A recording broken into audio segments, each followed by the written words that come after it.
बहू। चाइनीज बहू हमारी याद तो है ना आपको? भूले तो नहीं ना? हाँ भाई, थोड़ी देर में ही सही, लेकिन चाइनीज बहू की कहानी आ ही गई। क्या हो रहा है ये देश में? चाइना ने तो आतंक ही मचा रखा है। अरे क्या हो गया? क्यों चाइना को कोसता रहता है? भूल मत, तेरी ससुराल चाइना की ही है। हाँ माँ, पर ये देखना, लड़ाई झगड़े, ये बीमारी, ऊपर से ये देश कितना चालाक है। अंदर न जाने क्या क्या करता रहता है। तभी अंदर से बहू की चिल्लाने की आवाज आती है। अरे क्या हो गया बहू, क्यों चिल्ला रही है? माँ जी, ये देखिए, ये रूस ने यूक्रेन की हालत क्या कर दी है। ऊपर से चाइना में दोबारा लॉकडाउन लग गया है। माँ जी, अब क्या किया जाए? अरे तो तुम लोगों को क्या परेशानी हो रही है? मैं तो यही नहीं समझ पा रही हूँ। वो क्या है ना माँ, हम लोग चाइना जाने की सोच रहे थे। सांगसू के भाई की शादी है। तो क्या? अरे कौन सा उन लोगों के यहाँ भाई घोड़ी चढ़ता है जो बहन काजल लगाकर नेक लगी? माँ जी, उसकी आंखें बहुत छोटी छोटी है, उसमें या तो पुतली रह सकती है या काजल। साले की पुतली निकाल कर काजल लगा दो, अंधा कहीं का। क्या क्या बोले तुम मेरे भाई के बारे में? अरे नहीं नहीं बहू, वो तो बोल रहा था कि तुझे नेग मिल जाएगा। हाँ, बहन है ना तू उसकी। नहीं नहीं माँ जी, मैं सब समझती, ये मेरे भाई का मजाक बनाते रही थी। कितना सीधा है मेरा भाई, बिल्कुल छिपकली जैसा। नहीं नहीं बहू, सीधा गाय जैसा होता है।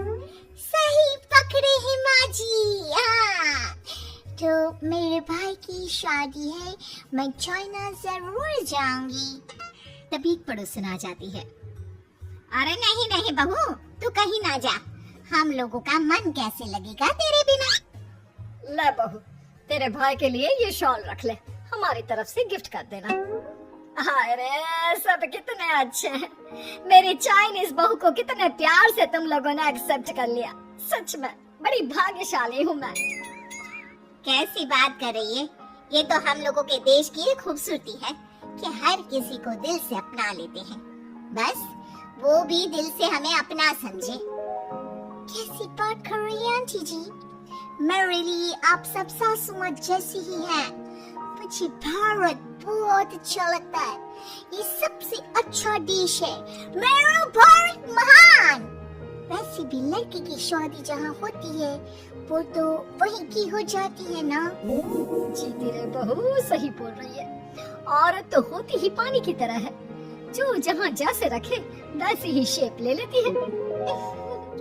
आंटी जी, ये थोड़ा सा ज्यादा हो गया, समझ नहीं आया। नो प्रॉब्लम, मैं चाय बना कर लाती हूँ। फिर क्या, वो दिन भी आ जाता है जब बेटे बहू को चाइना जाना पड़ता है। वहाँ जाकर बहू का भाई कहता है, मेरे दाम आ गए, मेरे दाम आ गए।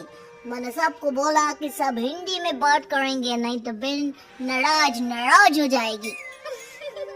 थैंक्स बॉय, हिंदी मेरी भाषा है। आप मुझे उसमें बात करना अच्छा लगता है। अपने जीजा जी से मिलो। ओ बहन, तुम अंदर चलो। सभी बहू को अंदर लेकर चले जाते हैं, लेकिन सांगसू का पति, वो तो बेचारा चाइना के ससुराल के आंगन में अकेला खड़ा रहता है।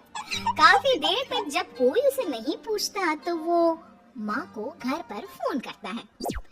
हाँ बेटा, पहुँच गए ना कुशल मंगल? हाँ माँ, लेकिन सांगसू पता नहीं कहाँ है, वो तो अंदर गई है, तब से बाहर आई ही नहीं। अरे कैसे बात कर रहा है? तो तू अंदर चला जा, तू बाहर क्यों है? अरे दामाद है तुम वहाँ का, उन लोगों ने तुझे बिठाया, चाय पानी कुछ नहीं पूछा? नहीं ना माँ। तभी सामने से सांगसू आती है। क्यों आप अभी तक तैयार नहीं हुए? और ये बैग लेकर क्यों कमरे से बाहर आए? इसे वहीं रख देती। कमरा? कौन सा कमरा? अरे कैसी बात कर रही हो? जब से तुम अंदर गई हो मैं बाहर ही तो खड़ा हूँ। बहू को बहुत हैरानी होती है और गुस्सा भी आता है। तभी उसका भाई और माँ आ जाते हैं। और अंदर खाना लग क्या है? पहले ये बताओ कि मेरे पति को किसी ने खाना या पानी क्यों नहीं पूछा? वो भारत से ससुराल पहली बार आया है, वो भी मेरे कहने पर। उनकी इज्जत क्यों नहीं की? देख बेटी, तूने जबरदस्ती जिद में शादी की थी तो हम लोगों ने कर दी, लेकिन अब तुम ये सोचो, पूरी चाइना में मैं इस इंडियन को अपना दामाद बताऊं? So sorry। हाँ संगसू, और तुम भी चुप रहना, नहीं तो वो लोग मेरी शादी तोड़ देंगे। ओह, ऐसी बात है। कोई बात नहीं, मैं बाहर होटल में रह लेता हूँ, तुम वही करो जो ये लोग चाहते हैं। कैसी बात कर रहे हो? शादी के बाद पति जैसा भी हो, जो भी हो, पति होता है। वैसे भी तुम्हारे पूरे परिवार ने, सबने बिना सोचे मेरा साथ दिया, मुझे एक्सेप्ट किया, प्यार किया।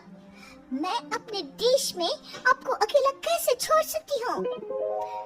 ये हिंदी फिल्म का ड्रामा बंद करो, मैं अब ये बर्दाश्त नहीं करूँगी। चुपचाप अंदर चलो, नहीं तो ये शादी वादी यहीं खत्म करके इसे अकेले ही इंडिया जाना पड़ेगा। कैसी बात कर रही है अम्मा?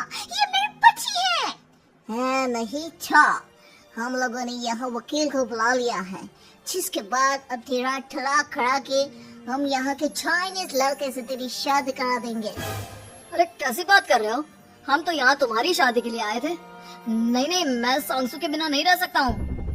हाई वोल्टेज ड्रामा होने के बाद से ही सारा माहौल खराब हो जाता है कि तभी एक लड़की आती है। मैंने सारा इंतजाम कर दिया है, सांसू की शादी का मंडप परसों लग जाएगा। तब तक इसके पति को कमरे में बंद कर देते हैं। सभी सांसू के पति का हाथ बांध कर उसे कमरे में बंद कर देते हैं। ये क्या खानगी है? आप लोग मेरे पति के साथ ऐसा नहीं कर सकते हैं। मैं किसी से शादी नहीं करूंगी, ये साफ बात है। पहले मैं आपसे शादी करूं, फिर तेरी भी शादी करवा दूंगा। सब कुछ तय हो जाता है, भाई की शादी हो जाती है। फिर वो दिन भी आ जाता है जब सांसू की शादी वो लोग जबरदस्ती करने के लिए उसे मंडप पर ले जाते हैं। ऐसा मत करो, ये मेरी बीवी है। मैं किसी से शादी नहीं करूंगी। कैसे नहीं करेगी शादी?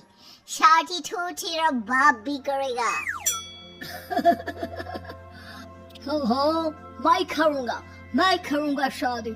प्लीज कोई मेरी शादी किसी अच्छा औरत से करवा दे।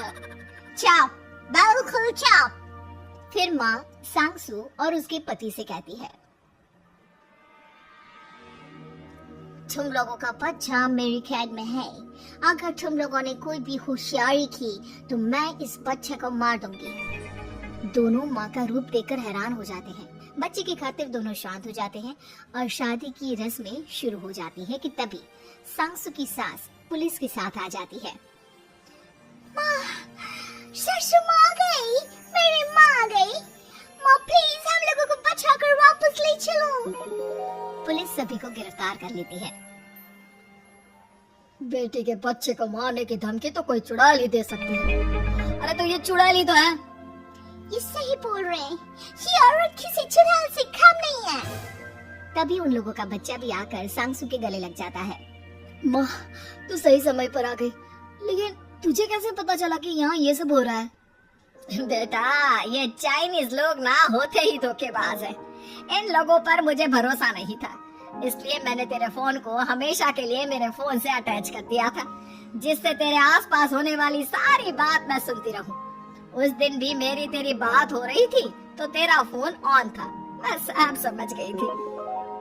मुझे माफ कर दो। नहीं, बिल्कुल नहीं। चलिए माँ जी, इंडिया वापस चलते हैं। आज के बाद मैं यहाँ कभी नहीं आऊंगी।